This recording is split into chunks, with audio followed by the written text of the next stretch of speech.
Konektado naman daw ang tatlong sinalakay na Pogo Hub sa Bamban, Tarlac, Porac, Pampanga at Lapu-Lapu City sa Cebu. Yan ang lumabas sa investigasyon sa sinalakay na Pogo sa Cebu kung saan mahigit 100 Pogo worker ang nasagip. Yan po ang pampagising na balita ni Gary De Leon.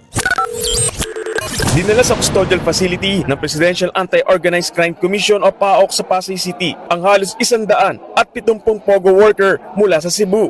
Dinampot ang mga naturang Pogo worker mula sa sinalakay na tourist hotel sa Lapu-Lapu City noong August 31. Isa-isa ipoproseso ng PAOK at Bureau of Immigration ng mga dokumento ng mga Pogo worker na pawang mga Chinese, Indonesian, Burmese, Taiwanese at Malaysian. Nabistong operasyon ng naturang Pogo Hub na magpasaklolo ang Indonesian Embassy sa PAOK para sagipin ang 8 Indonesian na biktima umano ng torture. Bukod sa mga dayuhan, may mga Pinoy ring nasagip na karamihan ay nagtatrabaho bilang interpreter. Gaya ni alias Ana, galing daw siya sa Pogo Hub sa Bamban at nagtrabaho ng 5 araw doon.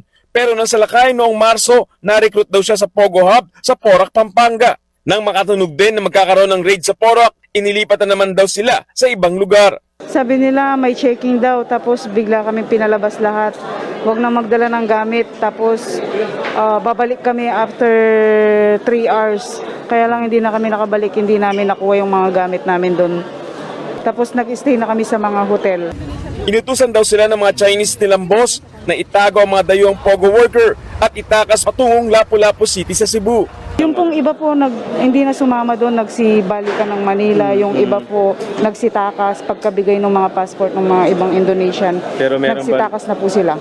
Pero noong Sabado, hindi raw siya nasabihan na may raid, kaya napasama siya sa mga nasagip ng PAOK. Pero ang iba raw na natimbrihan, tumakas at lumipat naman sa Davao at sa ibang Pogo Hub dito sa Luzon. Ayon sa PAOK, lumilitaw na may mga koneksyon ang 3 Pogo Hub na kanilang sinalakay. Base doon sa affidavit na nakuha natin, itong mga na-rescue natin, actually galing pa pala ito ng Porac at yung iba galing pa ng Bamban. In fact, ang nakakapanlumo mo lang talaga, mukhang may confirmation na merong nag-leak doon sa information namin nung Bamban, ay ang Porac. Sapagkat, di ba, inoperate namin June 4. June 3 pa lang, nakatanggap na raw sila ng tip. Posible umanong meron sa kanilang hanay na nagtitip sa mga Pogo boss ng isasagawang raid.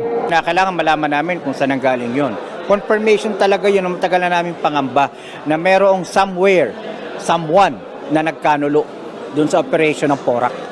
Aabutin pa raw ng 1 buwan bago maipad-deport ang mga nasagip na dayuhan. Pero 16 na operator at 1 Pinoy ang sasampanan ng PAOK ng kasong human trafficking. Nagbabalita mula sa Frontline, Gary De Leon, News 5.